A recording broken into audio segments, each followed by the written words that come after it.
Hello everyone, आज हम exercise 3.6 discuss करते हैं। क्वेश्चन 1 है। क्वेश्चन 1 क्या है?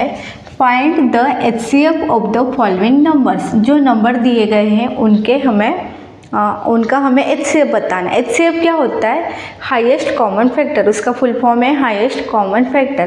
तो हमें सबसे पहले 18 एंड 48 का फैक्टराइजेशन करना होगा। अगर 18 का फैक्टराइजेशन करोगे, अगर 2 9 ज़ा 18, 3 3 ज़ा 9 एंड 3 1 ज़ा 3। फिर 48 के लिए 2 2 ज़ा 4, फिर 2 4 ज़ा 8, 2 1 ज़ा 2, 2 2 ज़ा 4, 2 6 ज़ा 12 एंड 2 3 ज़ा 6, फिर 3 1 ज़ा 3। ओके, अभी हम लिखेंगे प्राइम फैक्टराइजेशन।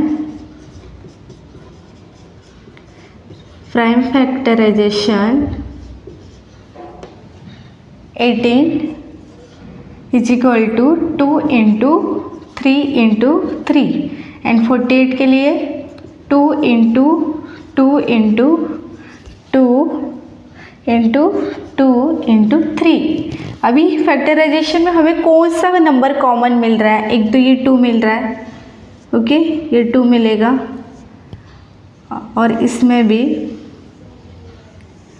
ये नंबर 3 नंबर। ओके, तो हमें यहाँ पे लिखना है the common factors, the common factors of 18 and 48 are कौन से 2 एंड 3। Okay, 2 and 3। इसीलिए उसका एचसीएफ क्या होगा? HCF is equal to 2 into 3, 2 3 ज़ा 6। क्या एचसीएफ मिला हमें? हाईएस्ट कॉमन फैक्टर क्या मिला हमें? 6। अभी B1 में भी सेम ऐसे करोगे फैक्टराइजेशन। फिर 3 0, 2 1 ज़ा 2, फिर 3 में से 2 कम करोगे, 1 बचा, 1 और 0 कितना बन गया? 10। तो 2 5 ज़ा 10, फिर 3 5 ज़ा 15 एंड 5 1 ज़ा 5। फिर वापस 42 के लिए 2 2 ज़ा 4, 2 1 ज़ा 2, 3 7 ज़ा 21, 7 1 ज़ा 7। फिर हमें प्राइम फैक्टराइजेशन में लिखना है, prime factorisation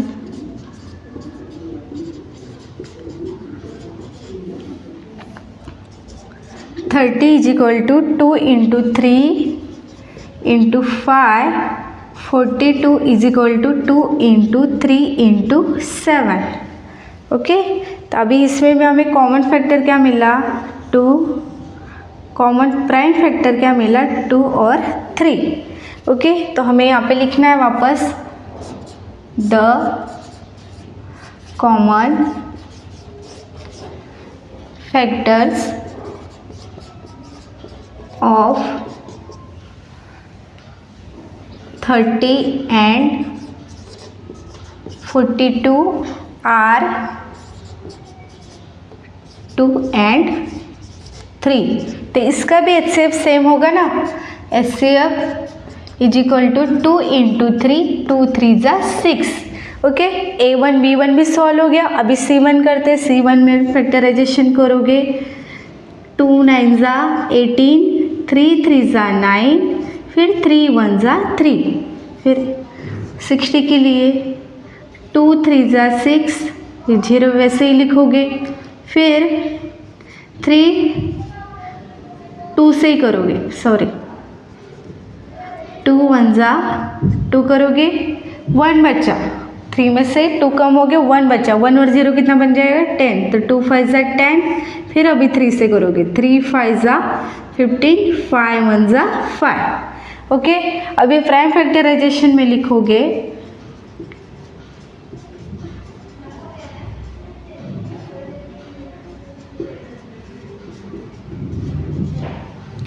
18 is equal to 2 into 3 into 3, 60, 2 into 2 into 3 into 5। Okay, अभी इसमें हमें भी कॉमन प्राइम फैक्टर कौन सा मिल रहा है? 2, और एक तो 3 है ना, और बाकी कोई भी नंबर हमें कॉमन प्राइम फैक्टर नहीं मिल रहा है। तो यहाँ पे भी लिखोगे द फैक्टर्स ऑफ, कॉमन लिखोगे the common factors of, the common factors of 18 and 16 are 18 and 60 are कौन से मिले 2 and 3, 2 and 3। तो HCF भी क्या होगा 6, HCF is equal to 2 into 3, 2 3 जा 6, HCF क्या मिला हमें 6। फिर D1 में 27, तो 3 9 जा 27, 3 3 जा 9, 3 1 जा 3। फिर 63 के लिए फिर यहाँ पे भी 3 2 जा 6, 3 1 जा 3, 3 7 जा 21, 7 1 जा 7। प्राइम फैक्टराइजेशन में लिखोगे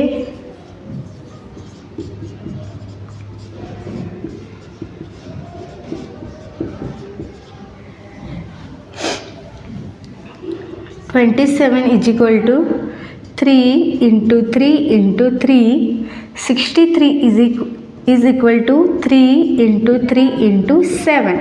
कॉमन नंबर कौन सा मिल रहा है 3, और यहाँ पे भी 3। ओके, तो अब हम लिखेंगे the common factor of, the common factors of 27 and 63 are 3 and 3, कौन से मिले 3 और 3। तो HCF भी क्या होगा HCF is equal to 3 into 3, 3 3 जा 9। तो हमें ये नंबर का HCF 9 मिला। सो और भी बाकी क्वेश्चन है सेम इसी तरह है, तो आप खुद ट्राई करना, सॉल्व करना। ओके स्टूडेंट्स, अभी हम क्वेश्चन नंबर 2 सॉल्व करते हैं। क्वेश्चन नंबर 2 क्या है, what is the HCF of 2 consecutive numbers. Means consecutive means क्या, लगातार आने वाले नंबर्स, एक के बाद एक आने वाला नंबर्स। तो कॉन्सिक्यूटिव नंबर्स का HCF क्या होगा, कॉन्सिक्यूटिव इवन नंबर्स का HCF क्या होगा, कॉन्सिक्यूटिव ओड नंबर्स का HCF क्या होगा, वो हमें बताना है। ओके, तो अभी 6 and 7 ये एग्जाम्पल में लेते हैं। Example 6 and 7। ओके, मीन्स 6 के बाद 7 आता है ना लगातार, तो ये लगातार आने वाले कॉन्सिक्यूटिव नंबर से 2। तो अगर मैं 6 के फैक्टर लिखूँगी 1 2 3 and 6, और 7 के लिखूँगी तो 1 फिर 7।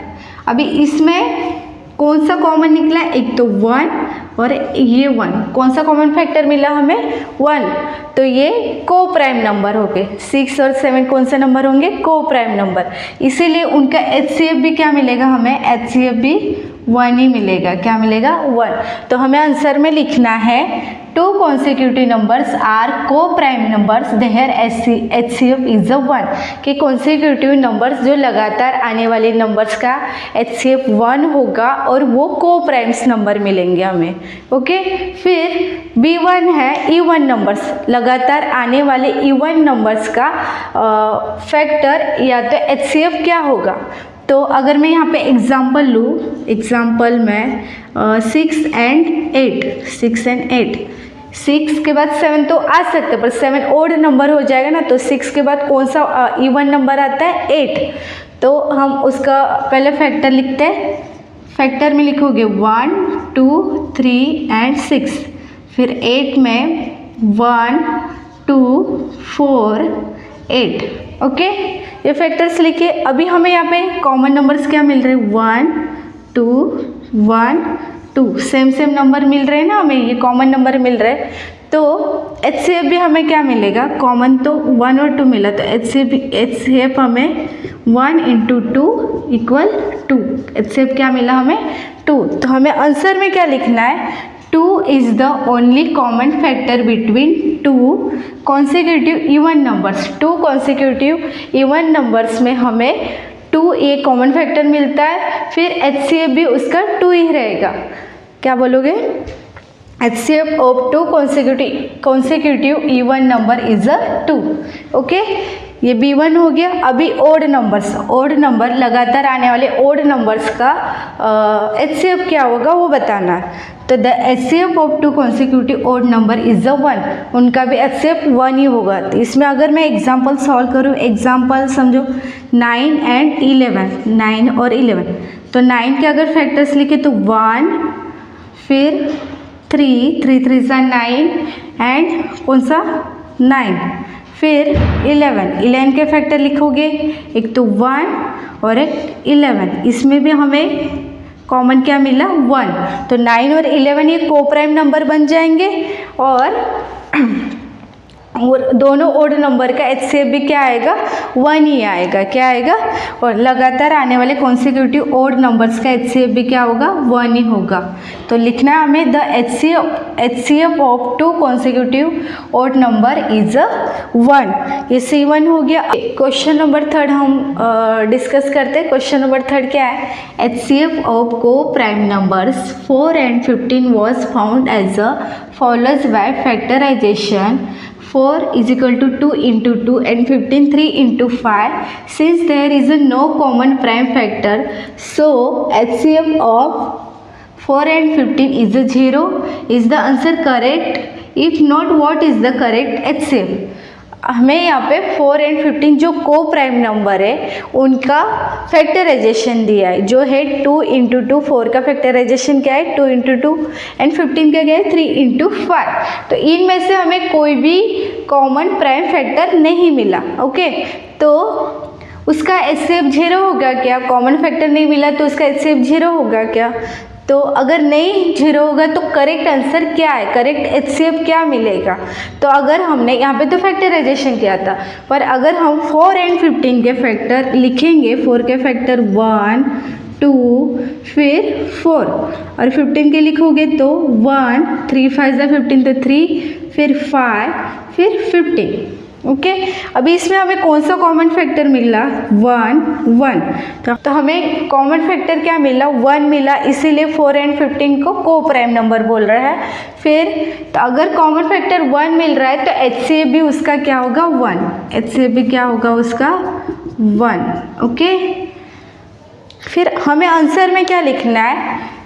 4 and 15 do not have any common prime factor, फिर 1 is the common factor of 4 and 15, so the HCF of 4 and 15 is a 1। हमें ऐसे आंसर में लिखना है। ओके, सो स्टूडेंट्स सबको कोई डाउट्स हो तो कमेंट बॉक्स में क्वेश्चन करना। Thank you.